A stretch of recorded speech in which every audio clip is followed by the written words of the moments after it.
Hey, do you have somebody in your life that you question whether or not they are really an alcoholic or a drug addict, or maybe they're a functioning alcoholic or a drug addict? Well, that's exactly what we're going to be discussing in this episode, is really the term functional alcoholic and what that means. And we break down 6 different points that we believe play a factor in functional alcoholism. And unfortunately, functional alcoholism is a real thing, and people maintain their day-to-day lives and go along just fine.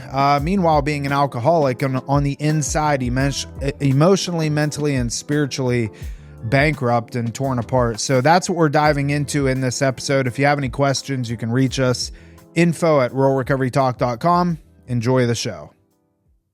Here we are, Real Recovery Talk. I am your host, Tom Conrad. In today's episode, we've got Benjamin B. What's happening, everyone? First things first, thank you for tuning in on the podcast app, whichever one that you choose to use, and thank you for watching on YouTube. In the end, if you have any comments, questions, or concerns, you could always reach us, info@realrecoverytalk.com. Again, that's info@realrecoverytalk.com, and ultimately, we want to help you turn your mess into your message, right, Ben? Yes, sir. Family Reconnect starting August 1st. So if that's something that you're interested in, it's a program that we put together, and it starts on August 1st. You can go to realrecoverytalk.com/reconnect to get more info. Basically, it's a monthly subscription service, and you're going to get access to myself, Ben, and Dr. Tambini. She's going to cover a lot of any medical questions that you may have or medical advice that you need to seek throughout your process. And we just kind of support you and ask any questions, and you have us as a resource, and we have a whole curriculum built out with a lot of homework and videos that correspond with each topic and stuff like that. So it's pretty good. We spend a lot of time in it. So realrecoverytalk.com/reconnect. August 1st is when we're starting, and we're only taking 15 people through the first cohort. So go there for that. And also you can go to realrecoverytalk.com/guide to get your PDF download, 5 things that you can do today to get your loved one the help that they need. So anyways, that's that. Ben, how you doing? I am good, Tom. You're out of breath, big boy? I'm out of breath. Been eating a lot of food. Yeah. Reverse diet. Getting ready for another bodybuilding show, are we? Year and a half away. Year away? I don't know. You already signed up for it? No, at least a year away, though. Oh, my God. This is so annoying. Well, whatever. Hey, we're taking a flight here soon. We are. Where are we going? California. Traveling gives me anxiety, dude. I know. Me too. I'm such a creature of habit. Like, I like routine. I don't like anything out of my norms. I struggle with change. So, it's... So we've kept this relatively a secret. But we're flying out on July 14th, and we're going to go record with the Mind Pump guys. So that'll be exciting. Sal came on the show back. Well, that was in April, but we released it just a short few weeks ago. And we built a pretty solid relationship with Sal and the guys over there, Adam and Justin and Doug. So they're giving us the opportunity to go out there and record with them and be on their show. So we're doing that on July 16th, and I don't know when it'll come out live on their end, but I'm excited. Yeah, if Tom died right after this podcast, he would be... My life's complete. Life would be complete, yes. Yeah, I got married, had kids, And went on Mind Pump. No, I don't like them that much. Yeah, you do. No, I do. I just don't want to sound like I do. Oh, you know what I okay. mean? Yeah. Like, there's always cool. That. Yeah. Yeah, okay, I got you. So anyways, that's exciting. We came up with a topic today, and the reason we came up with this topic is because we've had quite a few conversations over the last few weeks with people that are, quote unquote, I would say, in denial. And I think one of the reasons that they're in denial is because they're functioning. And they are functioning because maybe things haven't got bad enough for them. There could be multiple reasons why they're and this is, this is more not specifically to alcoholics, but definitely alcoholics and drug addicts. But you see this primarily in alcoholics. I think what it comes down to, if I had to sum it up as a whole, is that, because you said the consequences haven't got bad enough. I think it's more the, what's the word I'm looking for? The outside consequences, the material consequences haven't got bad enough. Because in these situations, generally speaking, it's spiritual, mental, where people are falling apart. But because it appears okay, they're like, well, I haven't lost my house. I haven't divorced my wife. Those kind of things. They're keeping up appearances when in reality they're like dying inside, have no purpose. Yeah. It's a miserable existence is what it comes down to. So what we're going to be discussing is high functioning alcoholism and people that are functioning alcoholics per se. And the reason that we wanted to bring this up is because it's a hot topic. It's always a hot topic because that's oftentimes a barrier to somebody getting sober, is they have all of these external things still intact. And even but meanwhile, on the inside, they're absolutely destroyed. They're bankrupt. They're emotionally and mentally and spiritually severely unwell. And but because everything on the exterior looks prim and proper, everything's okay. And you see this a lot with men in particular. And I'm going to speculate. I have no data to back this up, but men are, generally speaking, very career driven. A lot of our identity is tied up in our career and being the provider and the protector, so on and so forth, and tend to keep emotions tamped down. And men, generally speaking, don't share their emotions too much. So it's very easy to see high functioning alcoholism within men, because as long as everything on the outside is put together and everything looks okay, perfect, because I don't want to share my emotions anyway. I don't want to talk about what's going on internally with me. Even though I feel like absolute shit, I'm depressed, I'm anxious, I am in constant worry, I have no concept of a higher power, I'm just go, go, go, go, go.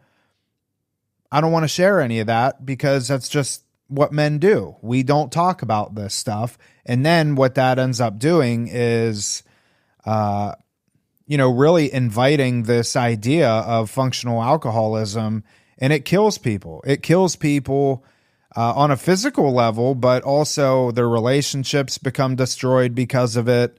Their mental well-being becomes destroyed because of it, and all because we just want to make sure that everything on the exterior looks okay. So we broke this down into... Let me say this too. In identifying this too, a lot of the times I feel like we wouldn't be having this conversation with someone unless someone was concerned.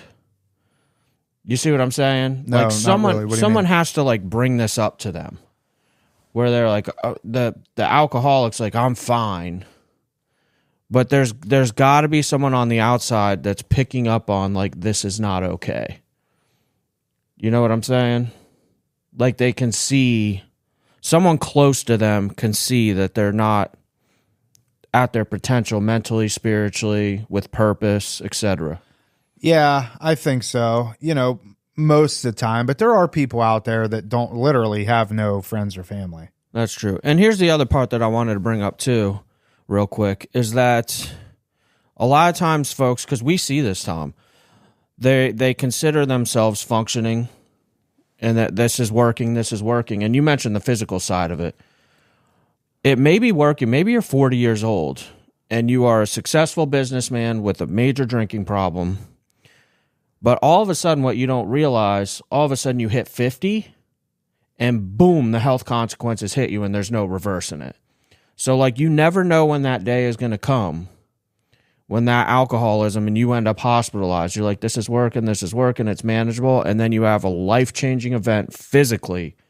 And then alcoholism in particular, man, reversing the damage from alcoholism is tough. You get a heroin addict, for instance, they detox, they can get pretty healthy again. And we see this.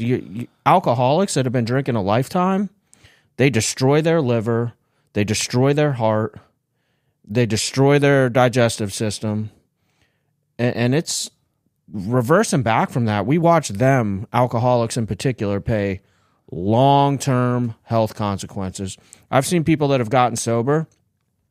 They got sober just to spend an overabundance of time in the hospital from the physical side of this. Oh yeah. You know, like here you are, you finally got sober. So this successful drinking, so to speak, one day you're going to hit that cliff and just fall off. It's a ticking time bomb. Yeah, I was having a conversation with a lady not long ago, and she's a listener of the podcast, and hopefully you hear this. She has a son that is he's a drinker, opiate user, so on and so forth, and I had said to her that, you know, alcoholism is very slow and progressive until it's not. Mm-hmm. It's slow and progressive up to the point of what you were just referring to, maybe a hospitalization, or whatever, fill in the blank. And then it tends to get pretty rapid. And that was the situation for myself. I fall. So we have 5 things that we're going to cover with a 6 being like the wild card. I did all this stuff, all these 5 things or 6 things that we're going to be referring to. This was really me until it wasn't. And when it became it wasn't, it progressed very rapidly, thankfully. And thankfully, I didn't kill myself or anybody else in that rapid progression, you know? So, and we'll break this down as we go.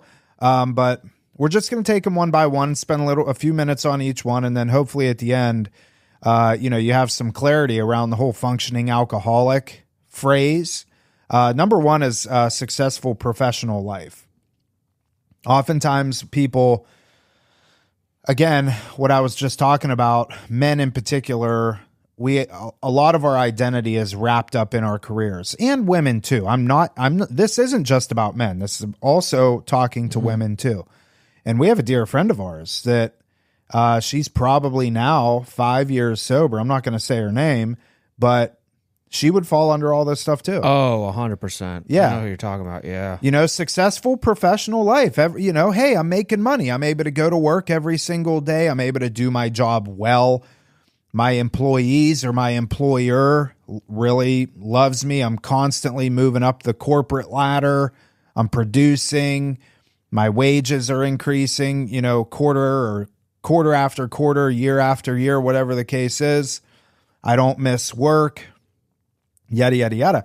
That's one of the biggest things that ties people to being a functional alcoholic, because, and this again, how I can relate to every single one of these, the very last thing to go for me was my job.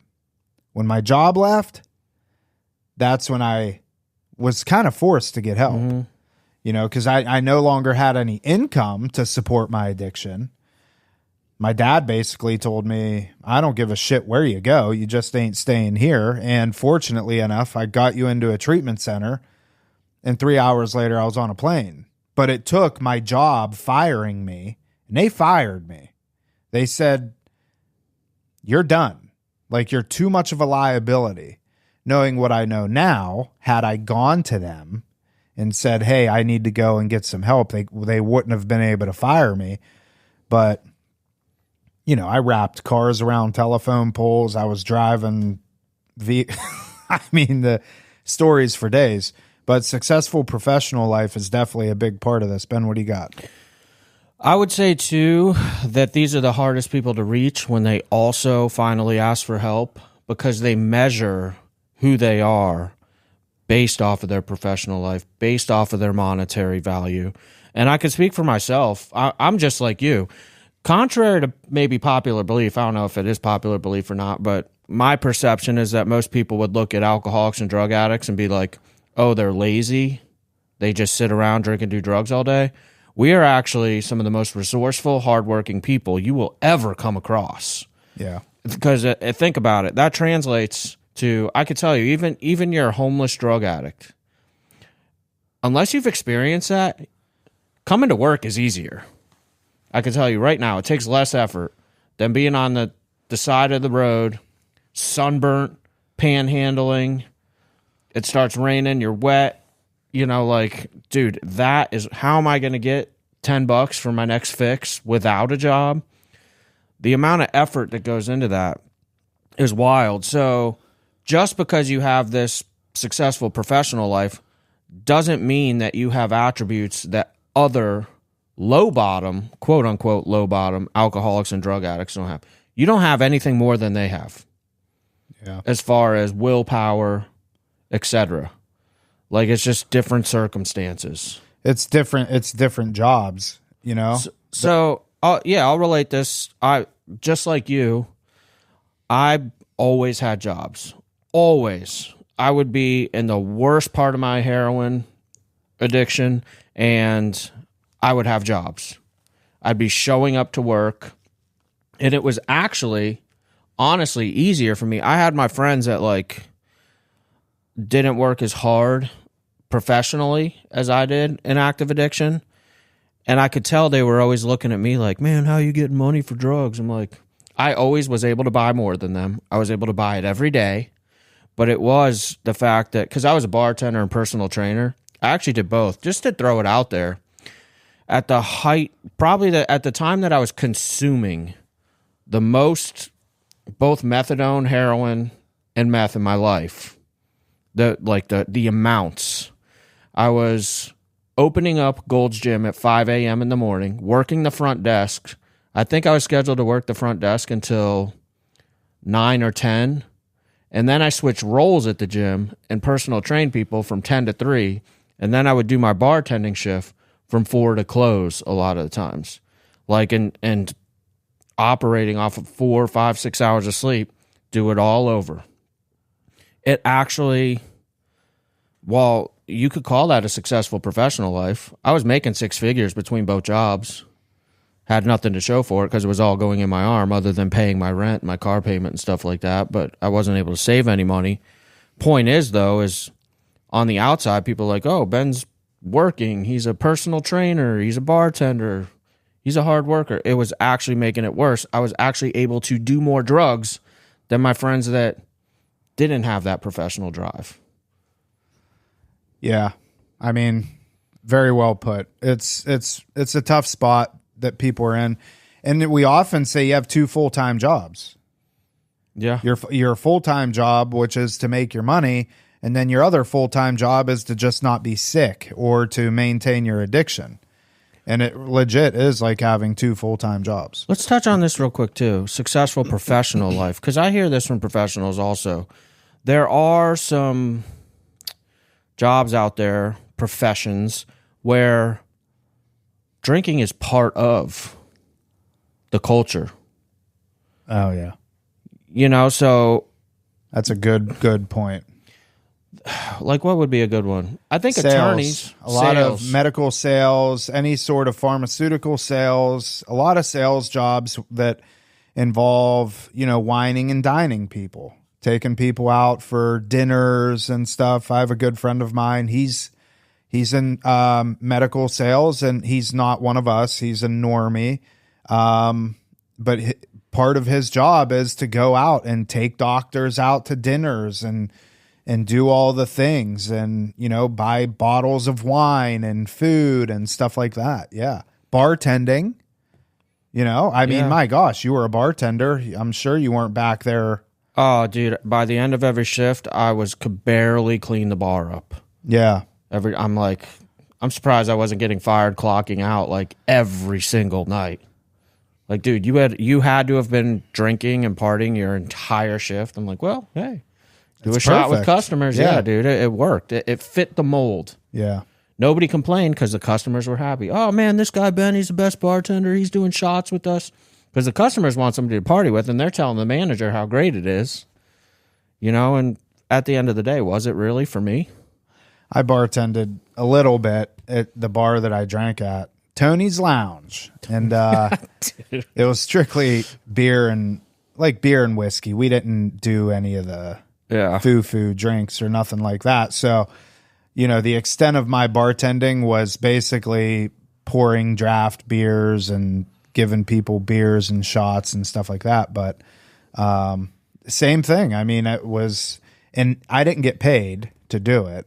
You got to drink for I free? just got to drink. Yeah. That's So if somebody called out, I was like the guy to fill in, you know? Let me throw this in there too. And I've probably talked, I know I've talked about this on past podcasts. When I was working for LA Fitness down in Florida before I went up to Minnesota to try to get clean, which was a failure, if you listen to my story on here. When I first got into doctor shopping with the Oxys and the Roxys, my performance because I wasn't a personal trainer yet, I was doing membership sales and personal training sales, not the actual training. Dude, I was performing better when I first got into the Oxys and Roxys. We see that with car dealerships too, man. Well, yeah. If I needed, I was never a car salesman, never had anything to do with the auto industry. But I did know if I needed pain pills, my car salesman buddies had them. Again, this goes back to like the culture. Everybody's doing it. Car salesmen too, and I just know this because I know this through experience. Blowing lines all day, doing coke, dude, doing pain pills. Like it's like that in the construction industry too. Yeah, everybody's doing it. Yeah.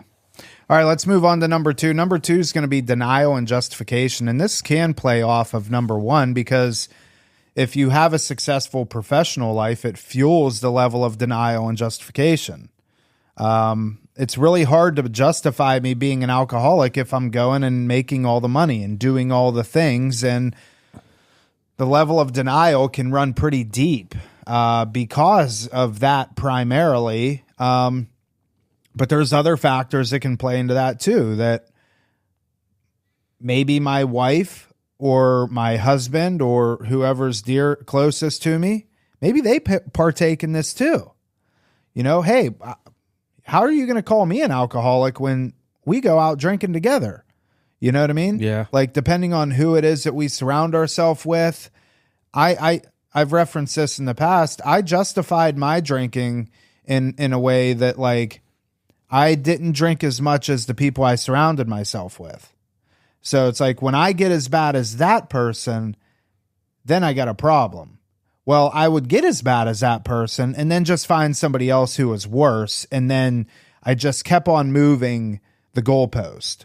You know what I mean? Mm-hmm. And next thing I know, at 25, 26 years old, I'm sitting at the bar with 70-year-old men that, you know, that's all they do is drink and drink and drink. And I'm sitting there with them on a Tuesday afternoon.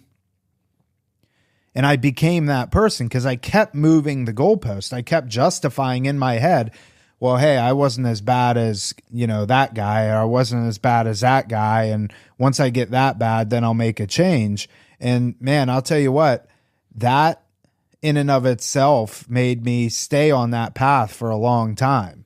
And the longer that you stay in that, and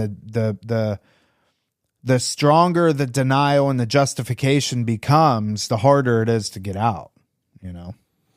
I think with this one, and I'm going to use this with the professionals that we've treated over the years. The hardest people to treat are these people that they are functional alcoholics. Like something ended up happening where they did end up in treatment. But the problem with them is it comes down to ego. Denial and justification is an ego thing, where they believe in their ability to surmount other obstacles in life, not realizing that alcoholism has them cornered and they can't utilize the same character traits to get them out of their alcoholism that they can the other obstacles in life or challenges in life that they may have. For instance, a guy like me, I can willpower my way through just about anything except for my alcoholism and my drug addiction. It's the one thing where I say, like, hey, I need help with this. And I mean, in its simplest form, this comes down to, again, we've already said this part, but with denial and justification, I'm fulfilling I'm going to speak from my perspective as a man. Like you said earlier, this can be tied to women in their roles too. I'm just not a woman, so I don't have experience with it. But I'm fulfilling my role as a man. I'm providing for my family. Bills are paid. They have roof over their head, food in their stomachs. it's really easy to lay on that. What's the big deal if I'm having some drinks? I'm meeting everybody else's needs. Maybe not my own. Yeah. But the alcohol is doing that for me. So, and I think the other question too there is, are you emotionally available for your family in a case like that, or whatever the case may be? Well, this is one of the biggest things that you see that people get into arguments over. When you want to have a conversation with somebody, say you're a loved one and you want to have a conversation with your addict son, daughter, spouse, whoever it is, and you go to have this conversation, this is where you're going to see denial and justification pop up like almost immediately. Unless there's hardcore data to back it up that you can reference, 9 times out of 10, you're going to see this almost right out of the gate. Like, how dare you talk to me about my drinking when you do X, Y, and Z? Or I want to piggyback that. How dare you talk about my drinking when you need me? Yeah. So, and I want to give an example on that. This will tie into the professional, and this is my experience. This actually, I was just thinking about this. This actually came down to multiple jobs I had. But the one that sticks out to me the most, I was working for a gym. I won't name the gym. I won't name the manager. But I had a short stint of sobriety, about 30 days when I was younger, working for a gym. And I had a relapse. And I stayed out all night snorting coke, shooting coke, smoking crack, like a lot of cocaine products. And I remember, I'm like, oh my God, I got to work in the morning. I called my manager and just told him, I said, dude, I've been out all night shooting crack. And Jeez. because I was just and I said, I don't think I can work here anymore. I'm not going to be able to show up to work. I just wanted to be honest with you. You're probably, since crack was involved, I'm like, you're probably not going to see me again. Right. And I remember, I'll never forget the words in the most calm tone voice. He said, Ben, man, don't worry about it. Take 3 or 4 days if you need that much. If not, take a day. Get some sleep, get right, and just come in when you're ready. Because this gym knew I was a good salesman when it came to gym memberships. Right. He did not care, because when it came time for him to hit his numbers, I was helping him hit his numbers. He was getting his bonus. So what if Ben didn't make it to work for a few days because of a crack run? He was a nice guy, big time enabler, obviously. And, I can't assume motives, but that's what I'm saying. In that it was a dual relationship where he needed me. And I'm like, oh, they need me. Even if I am drinking and doing drugs out of control, they're not going to get rid of me. Yeah, it's interesting you bring that up, because I've never really thought of it from that perspective, when people can justify it for you. Yeah. That is going to be very, when you have people that rely on you and stuff, basically kind of sweep it under the rug. And you do see this a lot inside families. Now that I think about this,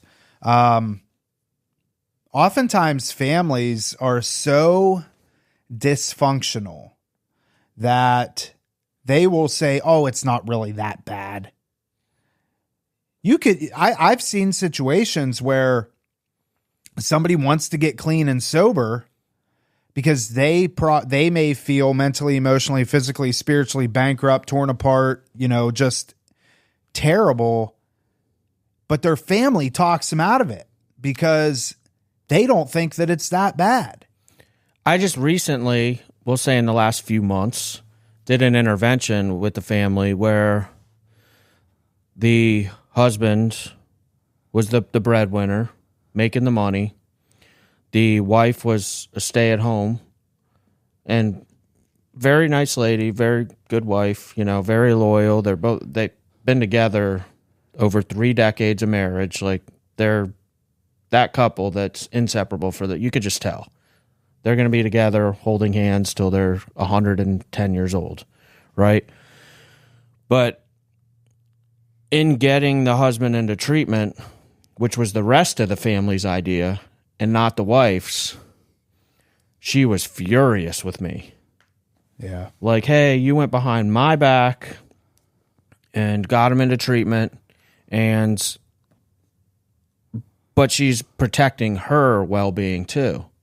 If he's there, how are we paying the bills?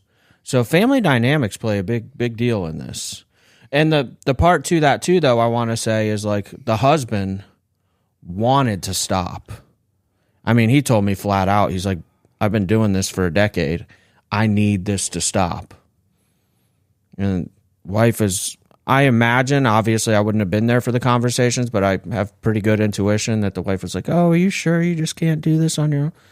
You know? And he's like, I've been trying to quit for 5 years now. You know, so. Yeah. That's unfortunate in those positions. That makes things very tough. Yeah. For people like us trying to get through to people to make them to help them through sobriety. Yeah. I will say this. I did end up having a very long conversation with the wife, and we've texted back and forth a few times after, and we have come to an understanding of like, and came to common ground to where this is only temporary. He's going to be a better version of himself. There may be fear right now, but give it a little bit of time, and this is going to be a blip on the radar in history. Yeah. And get through a lot of experience with dealing with these situations with family dynamics, like I truly do believe she came to an understanding. I actually received a text message that like said, hey, sorry. I understand where you're coming from now. Good. It's hard to hear, but it makes sense. So she kind of yelled at me. Yeah. Oh, that happens. But it all ended up good. Very good. So, all right, number 3, we don't need to spend a ton of time on this one. It kind of goes without saying, but routine drinking. This you see a lot, especially what we were just talking about with especially the careers that kind of promote drinking. A lot of sales jobs, a lot of jobs that involve networking and building relationships and maintaining those relationships. Obviously, you don't see this in, factory jobs and stuff like that. You're not drinking on the job there, but, hey, you get out of work. I know, especially people that work graveyard shift, they get out at 7:00 in the morning and then they go to the bar and drink from 7:00 to noon, go home, pass out, so functioning alcoholic, generally speaking, there is some level of routine drinking. Now, what I will say to this is I've met people that only drink 3, 4, 5 times a year that are, I would classify as a functional alcoholic. I would never say that to their face. Mm-hmm. I would never say that to anybody, but every time they drink, something bad happens. Routine drinking. When I see this topic, it brings me back. I always like using my experiences where I've witnessed scenarios. I was in early recovery. I had probably a year and a half. I wasn't working in the treatment industry yet. And I had a boss that, like, it was well known. He did not drink all day at work. He was I'll just call it what it is, a workaholic also. And genuinely a very good guy. I will say that. Let me preface with that part. A very good guy. However, it was a known fact, and because he would talk about it, he had a routine.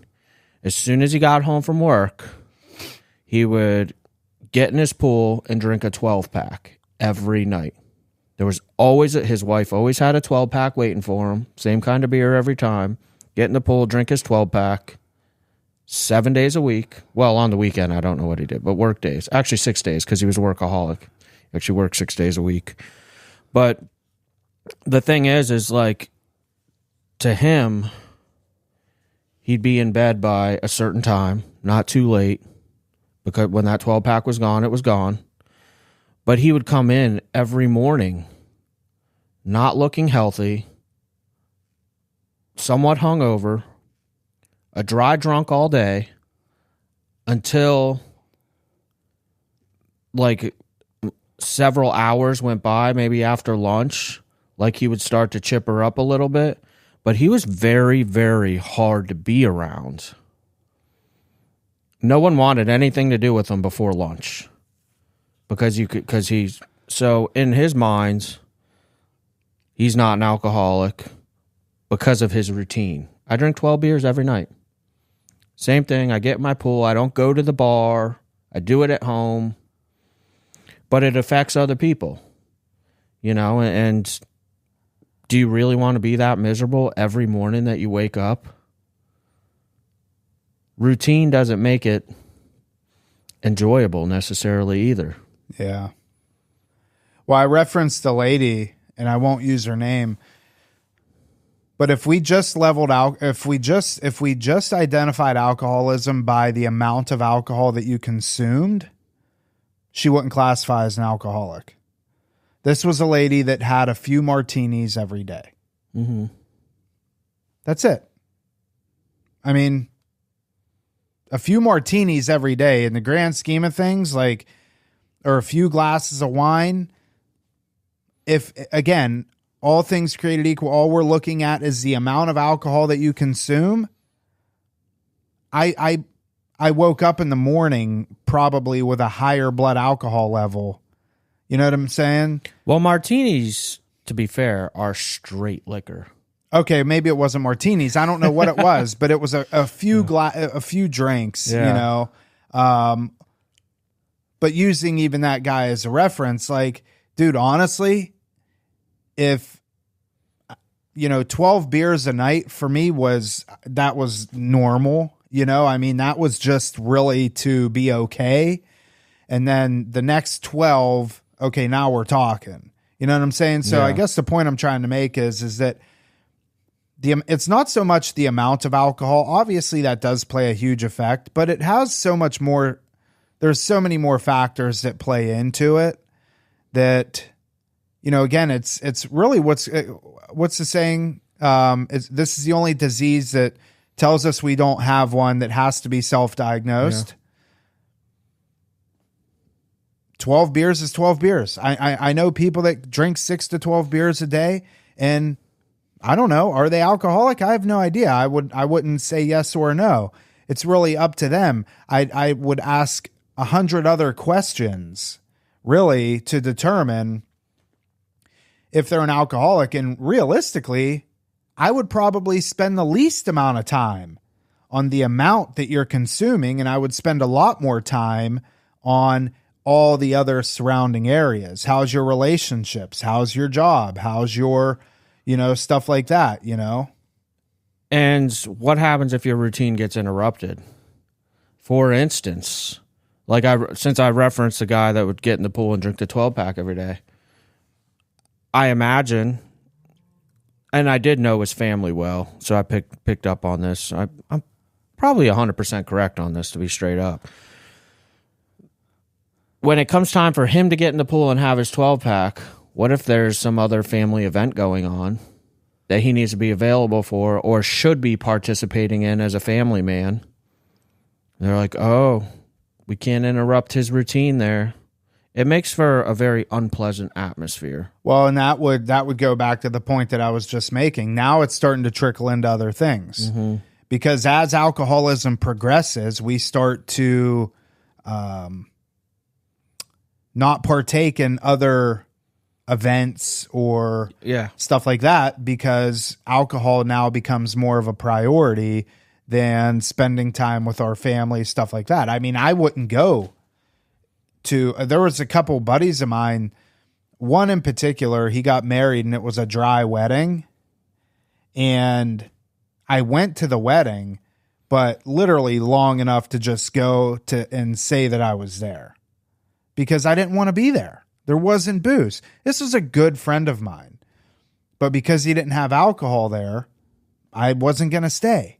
I was there just to say that I went, and then went and did my thing.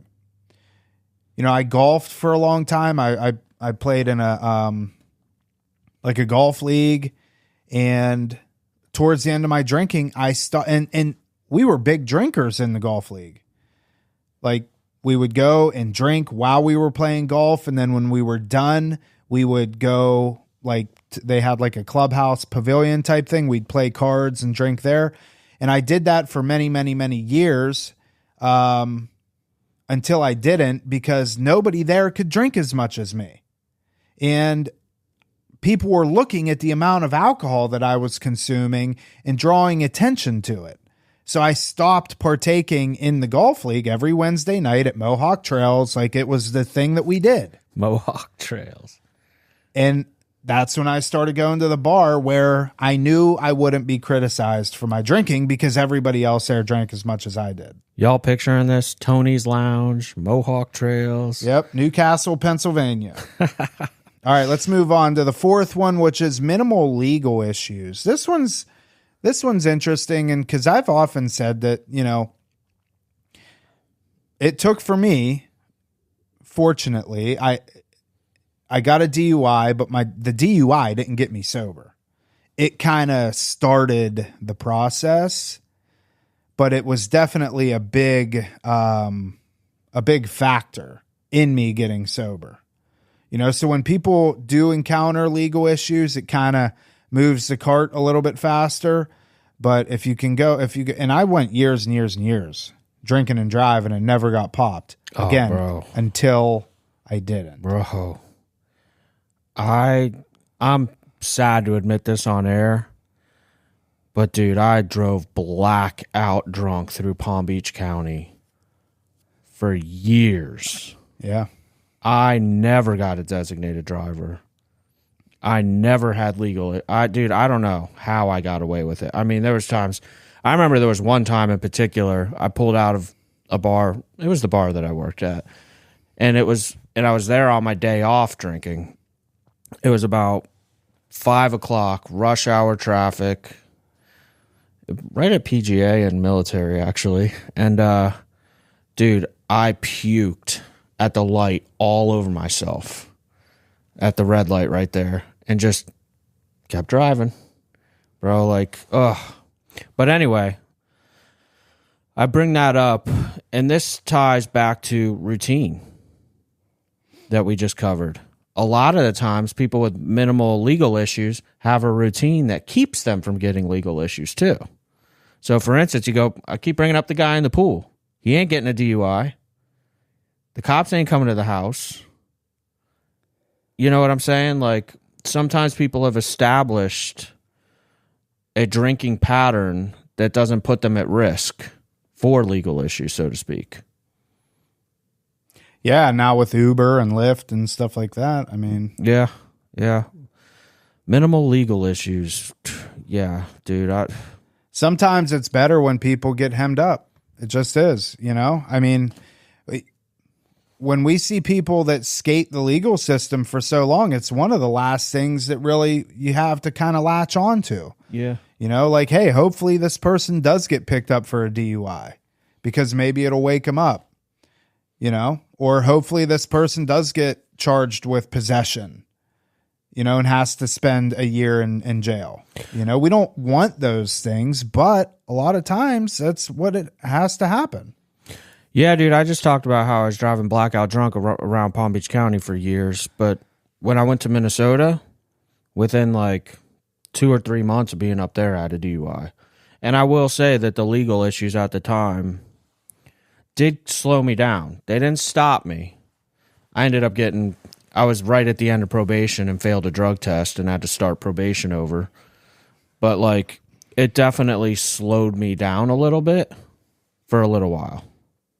So like those legal issues definitely, had I kept on the same pattern and not got that DUI and had to do all the, you know, the work release program, all that stuff, STS, like, dude, I probably would have, something worse probably would have happened in a short period of time.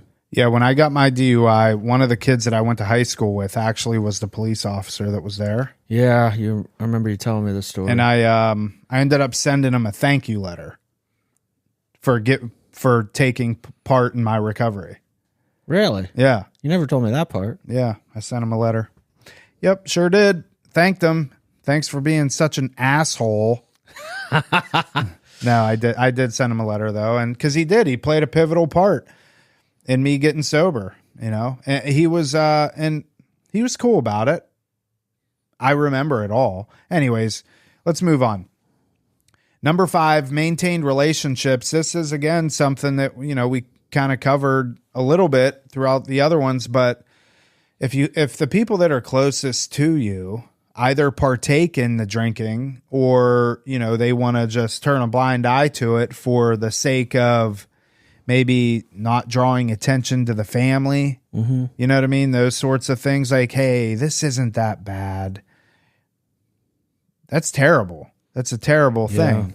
And you keep these relationships, and even maybe not even so much the immediate family, but let's go back to the work and stuff. Part of your job is networking, whining and dining people, and you go out and you take a couple doctors to dinner and you have a few glasses of wine. You're maintaining those relationships, and the difference is the doctors have the couple glasses of wine and go home and go to bed, and you close the bar down. What does that look like for you? Or are the people that are closest to you, are they in denial themselves? I would bring it to quality of relationships too. Maintain relationships. That's the perception of the alcoholic. I'm maintaining, because keep in mind, like, their perception's skewed. When they're saying that their relationships are good, these people are still in their lives. They may be hearing differently. Like, dude, if I'm a husband and I'm drinking heavily every night, and I'm like, my wife hasn't divorced me. We're home together every night. For all I know, she is like, Ben's not emotionally available. I would leave him, but financially I can't. Like, are they even able to judge the maintenance of their relationships? Well, it's like properly? That email that we got, I think we covered this on a couple episodes back, that email from the lady that said that she is going to leave him, but when he's not down and out. Oh, yeah. And it's like that, from his perspective, you're his ride or die. Yep. You know what I mean? And like, he doesn't even know on the backside that you want to leave him. Right. He's totally clueless. And you're willing to stick with him while he's down and out, but as soon as he's, potentially going to be okay, then you want to bail? Like, I don't know. It kind of doesn't make sense. But it doesn't need to us, I guess. Yeah. There's obviously a lot more to the story than we know. But I think, too, for myself, I would tie it back to what you said earlier about maintain relationships with people that are living the same lifestyle, too. Because if you look back at the height of my drinking and coke bartending in Florida days, dude, I had a lot of friends. A lot. But we were all doing the same thing. I had somebody to go out with every night that did what I did. And I was like, dude, I got all these friends. So my perception of that as well was off. Like, and the thing is like you were saying about people weren't drinking as much as you. Like, I would go out 7 nights a week. I'd close the bar and the sun would be coming up. In Florida, places open 24/7, bars. But while I would be out, they might go out with me on Saturday night all night. That same person is staying home the rest of the week, but I'm going on with the next person that's going out all Sunday night. And then I find my person that's going out all Monday night. And so it was like a revolving door where, I also adapted to meeting my alcoholic needs as far as my relationships went. Yep. All right. And the last one, Ben, you wanted to bring this one on, continued achievements. So this is our number 6. Go ahead.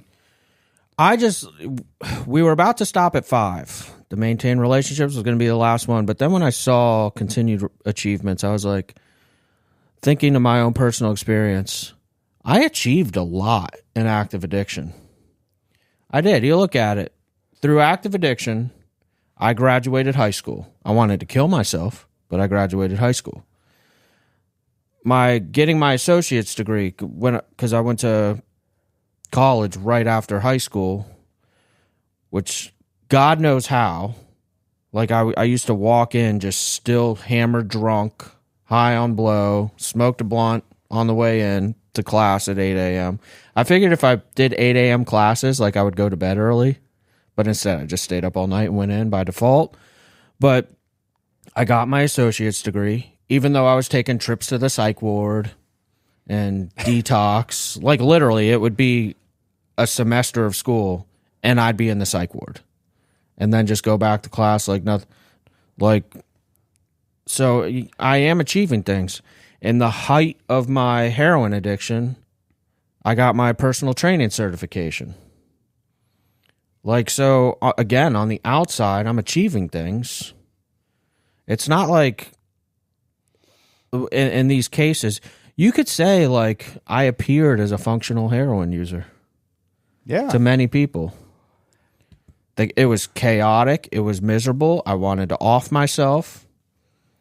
But somehow I was getting by and achieving things. Yeah, again, I think, and I've said this so many times in the past, it's a lot of times we find an external solution for an internal problem until we don't. Yeah.